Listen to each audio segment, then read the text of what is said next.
Hello friends, இப்போ இந்த அவுல் உப்புமா செய்யலாம் ஃப்ரெண்ட்ஸ். இதுக்கு தண்ணி ஊற்றி கழுவிட்டு அப்படியே தண்ணி வடிகட்டிட்டு ஒரு வாட்டி கழுவிட்டு அப்படியே வடிகட்டி வச்சுடுங்க ஃப்ரெண்ட்ஸ். இது நல்லா ஊறட்டும் ஒரு 10 நிமிஷம். அப்புறம் உப்புமா எப்படி செய்யுதுன்னு காமிக்கிறேன்.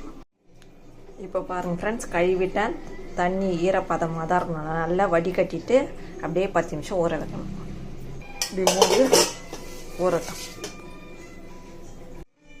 இப்போ பாருங்கள் ஃப்ரெண்ட்ஸ், இந்த அவுல் ஊறி உதிரி உதிரியாக இருக்குது. இப்படி இப்போ கடாய் வச்சு எண்ணெய் ஊற்றில முந்திரி ஆட் பண்ணிக்கலாம் ஃப்ரெண்ட்ஸ்.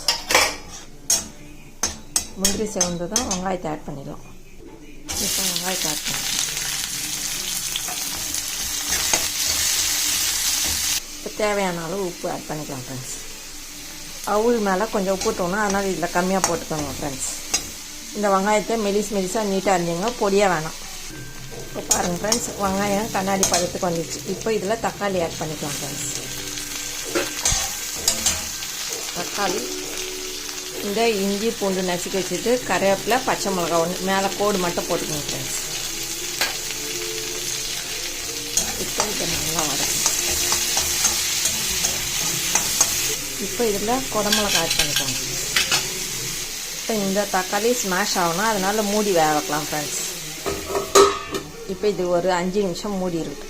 அதுக்குள்ளே நம்ம அவுலில் கொஞ்சமாக உப்பு தூவி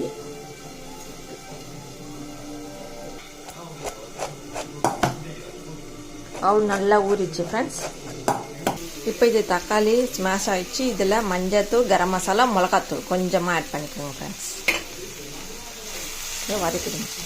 இப்போ இந்த அவுலை இதில் ஆட் பண்ணிக்கலாம் ஃப்ரெண்ட்ஸ். இப்போ பாருங்கள் ஃப்ரெண்ட்ஸ், இந்த அவுல் உப்புமா ரெடி ஆகிடுச்சு. இதில் கார்போஹைட்ரேட்ஸ் இருக்குது, எனர்ஜி இருக்குது ஃப்ரெண்ட்ஸ். இதை அடிக்கடிக்கு செஞ்சு சாப்பிட்ணும், எனர்ஜி நிறைய வரும்.